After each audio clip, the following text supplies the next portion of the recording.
Dear colleagues, I hope you guys are doing well.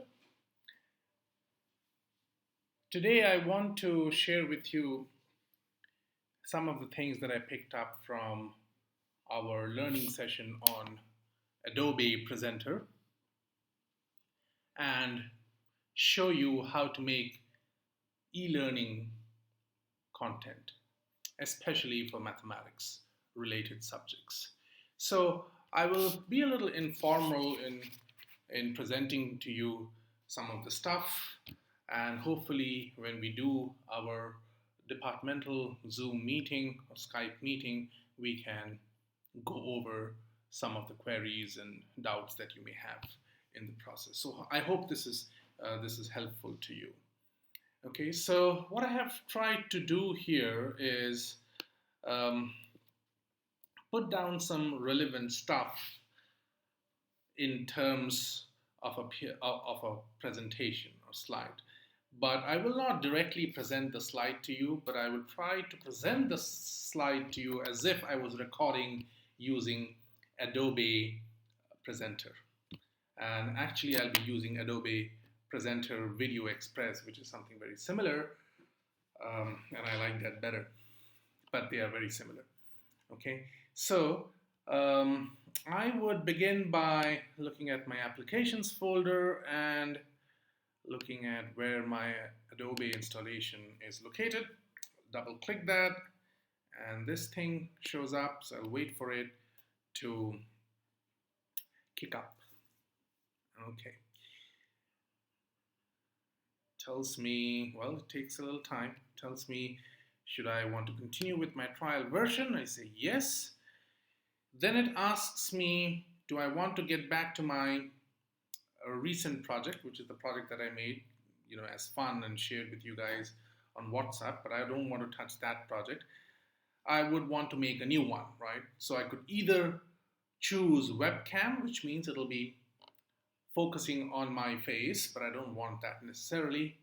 Should I be doing a screen only?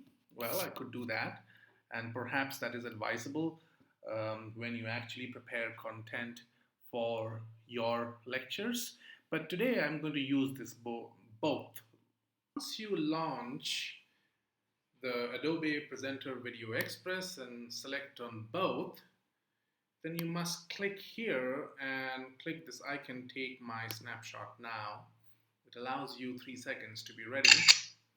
And then wants you to draw a line from head to your chest and then from shoulder to shoulder to identify your portrait. And then you can select I am fully selected.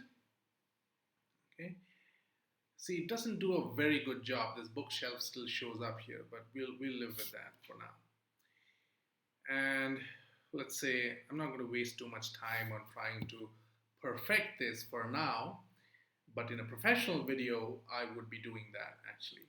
So let's say for now, I say my preview looks good, and I click on this. Then it asks me to select a portion in the background. So let's say I click that, and it wants me to select one of the background options, and let's say which one I like. Well, maybe this is not so bad. Okay, so I'm happy with this more or less, despite this set of books showing up here, but I'll ignore that for now, and I will now start recording. Okay, so again it prompts me to be ready, and it is now recording. So remember, this is recording my my screen at this particular moment along with my face. So I need to pull up my page here, the presentation slide that I want to share with you guys. Okay, so let's go over this. Some of the discussion points, hopefully when we have our Zoom meeting, the departmental Zoom meeting, we will touch upon these points in a little more detail, but to give you a perspective, the software that we are currently testing as an organization is Adobe Captivate. Adobe Captivate takes a lot of space. In fact, it takes around something like 4 GB of your hard disk space. So within this Adobe Captivate, you have two other applications, sub-applications if you like it, which are known as the Adobe Presenter and the Adobe Presenter Video Express. Now, the tutorial that Pratik Bhatia did for us was using Adobe Presenter, but I like Adobe Presenter Video Express better, so I'm going to demonstrate to you using the Adobe Presenter Video Express. The functionalities for all purposes are very similar, very little difference, so it wouldn't really matter. And another application that I want to demonstrate to you, but perhaps not today, maybe in another video, is a very simple, freely available QuickTime player that I have been using during the lockdown period, and I have been liking it a lot. And you can do much of the same functions that Adobe allows you to do: trimming, cutting, all kinds of video editing stuff. Okay, the second point is, this preparing this content, the e-learning content, primarily involves two tasks. The first task is the task of recording your video, which is what I'm doing right now. And the second task, perhaps equally important and more time-taking, is the job of editing. And especially when we have to prepare content for multi-section coursework, I would recommend, and this is something that I told Satish as well, that we identify per course at least 2, if not 3 members. And between them, they could share the job of recording and editing. It is perhaps a good idea if one person records the entire material and the 2 other people actually share the job of the editing, which I will explain subsequently in today's lecture. But I think these are 2 very distinct and involved tasks which will require a lot of time. So perhaps those of us who are staying inside the campus could avail the e-learning facility if you want to do recording in the e-learning halls that we have, or the learning centers that we have. And some of us who are staying outside the campus, they could be given these raw MP4 files or movie files, and they could sit at their homes and do the editing. Editing will not require any microphone or any stylus, so this is something that people living outside the campus can easily do. So this is a work share model that I'm proposing, but of course the head of the department will take a call on this. I must mention that the university is aiming for end of July as the deadline by which they want all the e-material for all the courses for the coming semester, which is the odd semester 2020, to be ready, which is a slightly optimistic goal, personally speaking, but that is the deadline set by the university, and we have to get on with our jobs. Okay, so the most important thing for today's lecture is demonstrating to you some of the basic features of Adobe Presenter Video Express. Okay, so here we are. This is the demo, and while doing the demonstration, I will actually record a certain piece of content that I've prepared for my mathematics class, let's say basics of complex analysis, and I will use that as a medium to explain some of the features of Adobe Presenter Video Express. But because I want to show you the functionality that you could import an existing video to your current project, and the project being the one that you are recording currently, and then edit, I will skip the presentation of the mathematical content in this particular video, and then I will subsequently join the 2 videos. So you'll figure this out, what I mean by this. Okay. And then finally, once we are done with that, I want to present to you a checklist which I think may be helpful to you while you are actually preparing your content for the online lectures, and I've just listed them here. It always helps. I want to go by each one of them really quick. Um, it helps to prepare your notes and slides, that goes without saying, before you actually start recording, so be prepared. Make sure you are speaking slow and carefully. Point your mouth towards the computer microphone. One of the things that I realized that I was making a mistake when I was recording my lectures for this particular semester is that sometimes, because I have a way of moving my hands when I talk, I would be looking other way, like this, and then forgetting that I need to speak to the mic, and the voice level would change, right? So we want to point towards the mic and talk. Make sure that you are pronouncing most of the words properly. One of the things that I would suggest is, blurring your background, because you may be recording a lot of this stuff sitting at your living room or your bedroom or maybe in your office, and there may be distractions in the background, or maybe your daughter wants to jump on you from time to time. Hopefully that's not the case, but anyways, we all have kids with us, so make sure that you blur your background so that you ensure the privacy of the environment that you are currently in while you're recording the material. If you are using a stylus interface, make sure that you go slow and you're extra careful to allow for the time lags in the audio and the space lags on the screen. So, the mantra is go slow. In terms of incorporating subtitles, Adobe has a manual subtitle, which I will show you when I show you how to edit your file. But the problem is you have to manually type the content that you want to show up as subtitles. So that is a little pain, and we may not want to do that. Someone in the tutorial today pointed out to me that YouTube has the auto subtitle functionality, so I haven't checked that yet, but I recommend each one of you to explore that.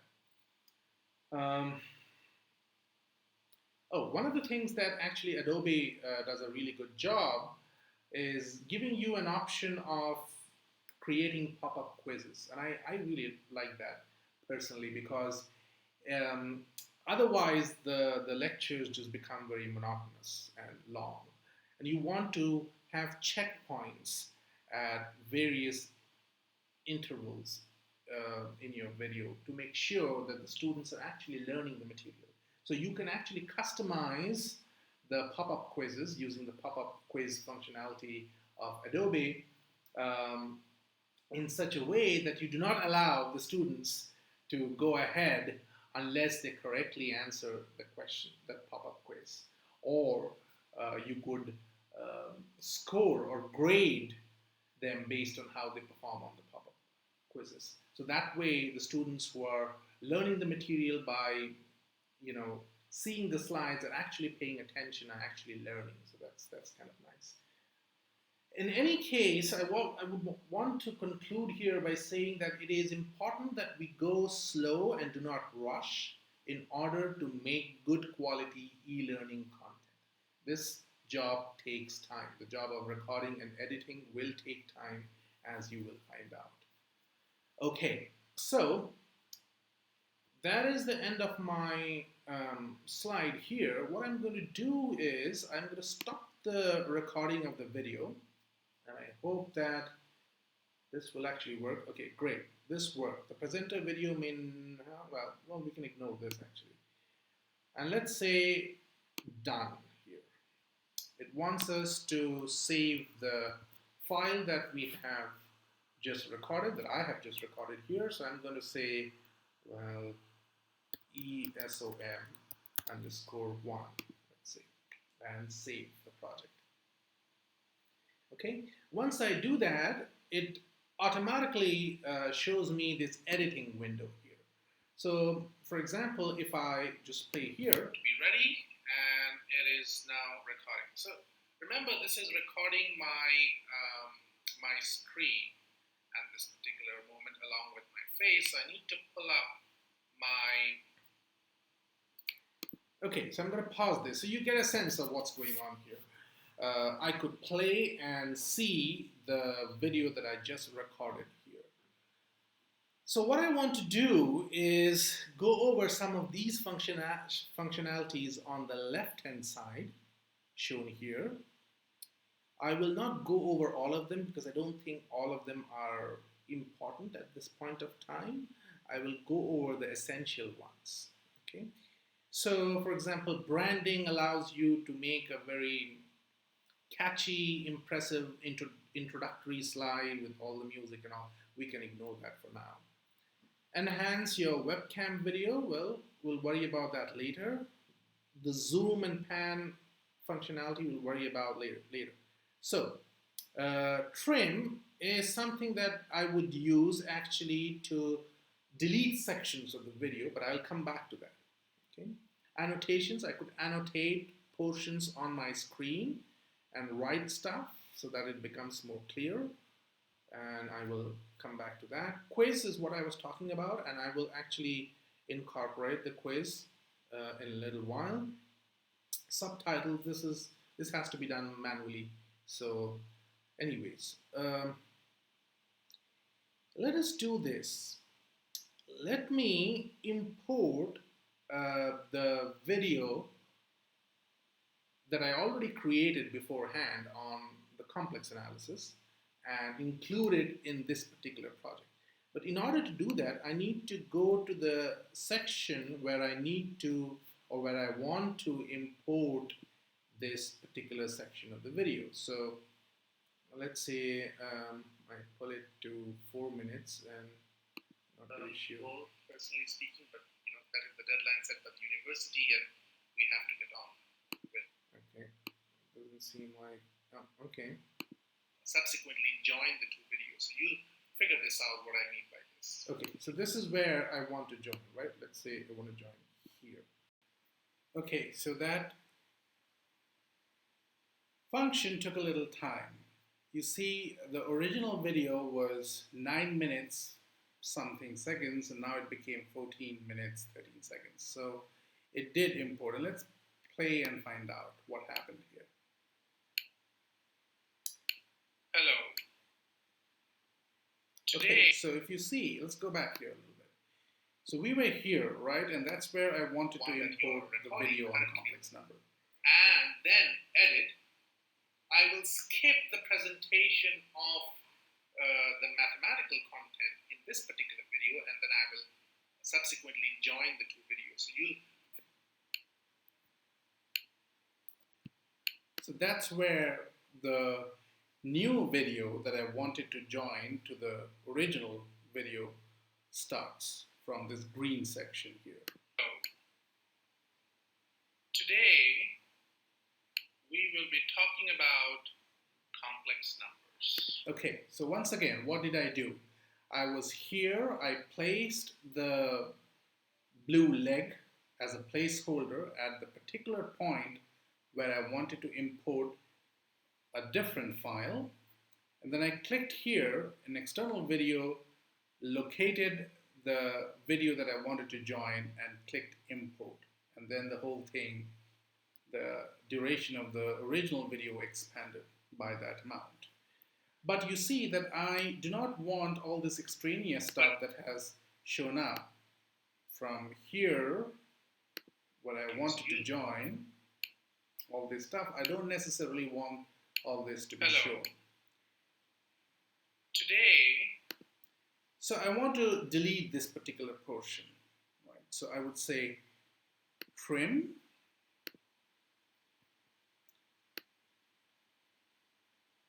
Right here, say start trim.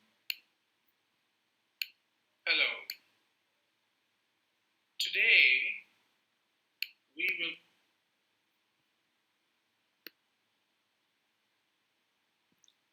right here confirm,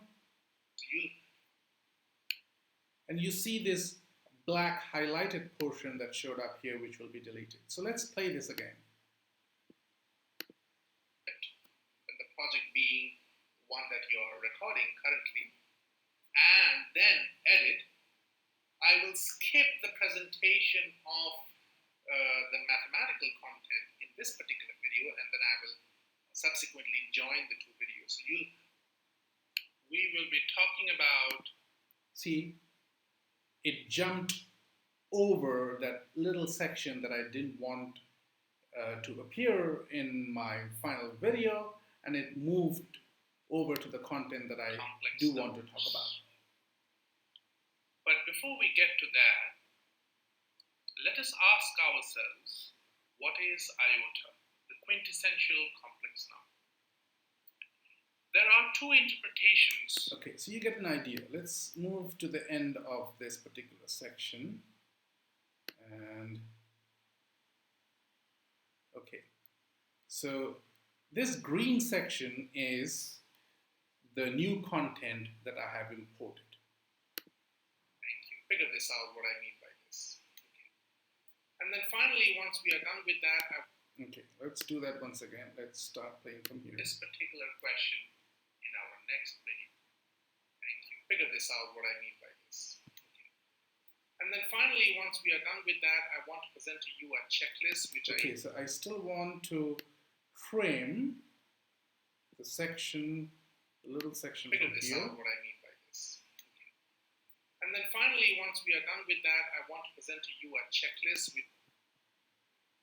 Okay, let me move it back here. And let's try to do that again. Start frame. Figure this out, what I mean by this. Okay. And then finally... And trim once again. So you finally, see, once again, if I move the placeholder here, hit play. From this particular question in our next video. This is where the imported video ends. And finally, once we are done, and it jumps over to the content of my original slide where I want to continue the video from. Done with that, I want to present to you a checklist which I think may be helpful to you. Okay, right. So let me pull it all the way to the end and see how does the end look like. That is the end of my slide here. What I'm going to do is... And perhaps I want to be ready, and perhaps I want to end this last, trim this last little portion as well. Here, what I'm going to do is I'm going to be ready and edit. So let's drag it all the way to the end, and let's trim it here. My slide here, what I'm going to do is that is the end of the last little bit. Okay, so it takes a little practice, and once you practice a few times, I hope you'll get the hang of it. I mean, I haven't practiced it for too long, so I'm still figuring my way out. I wanted to show you another cool aspect of this particular software, and this is about the pop-up quiz. So let's identify a suitable location in the video where I would want to place the quiz, right? Let's say at the end of this particular slide here. Rota is known as a 90-degree rota. Let's see, before I move from this slide. So once we do that, we are able to represent a complex number. Let's drag it a little forward. C4 times iota, C4 times E12. So the complex number, what are some... Okay, so before I get on to the next slide, let's put a quiz here. So let's hit this icon quiz. It prompts you with the add question icon. Let's identify a single response. So on this particular section of your screen, it says type your question. And let's say the question I want to type is, what is the geometric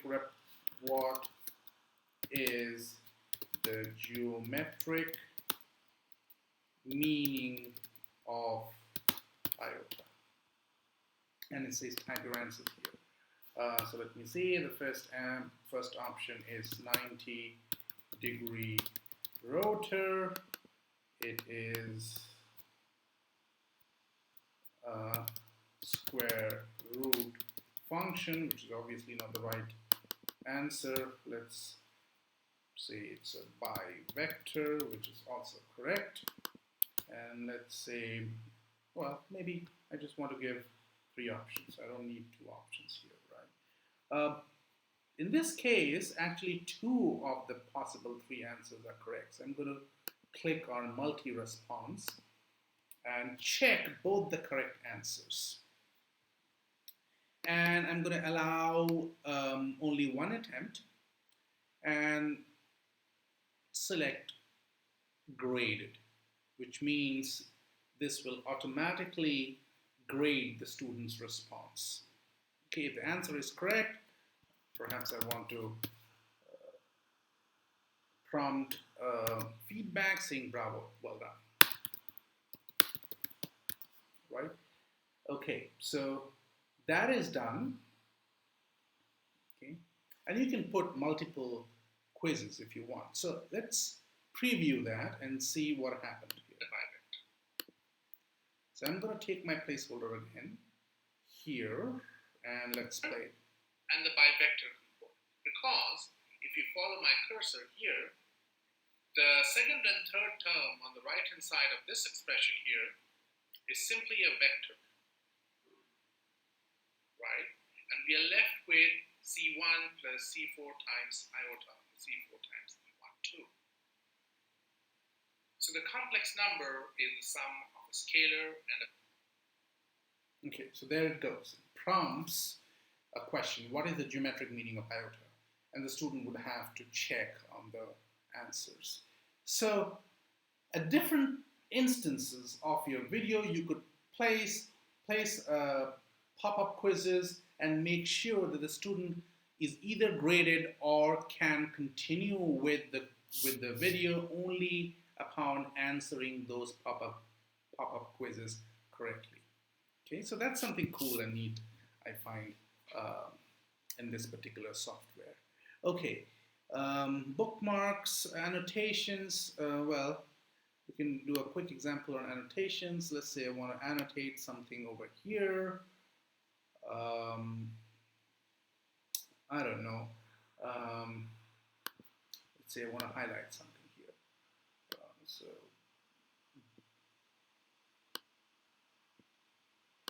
let's say I want to highlight this term, biovector, because this may be a new term for the students. So let's say I want to highlight that here, bivector. So you can do that. You can add text, for example. So you can click on the text option and it gives you this little thing. Let's say it goes to, okay, let's like this. Can I change the font? I should be able to do that. Well,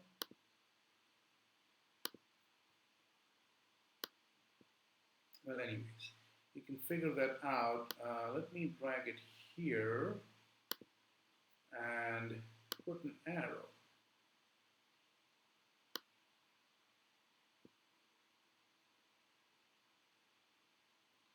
Maybe the other way. Put an arrow here.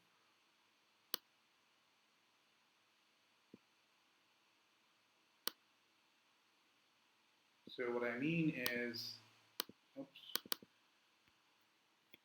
this particular arrow -1 before -1 means goes to. Okay.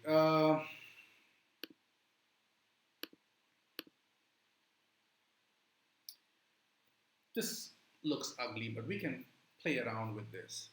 Okay, trim. Trim is when I would want to, well, I already explained trim, so I don't have to do that again. But maybe we can go to the beginning of the lectures and see.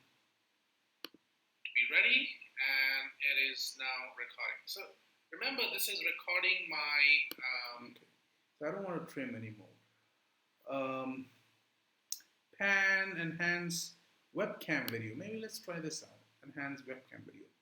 I didn't want the bookshelf to show up, right? So maybe I can move myself here so the books on the bookshelf are not displayed.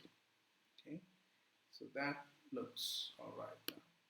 My screen at this particular moment. Okay, so once I'm done editing the video, what I would have to do is hit this icon here on the top right, say share.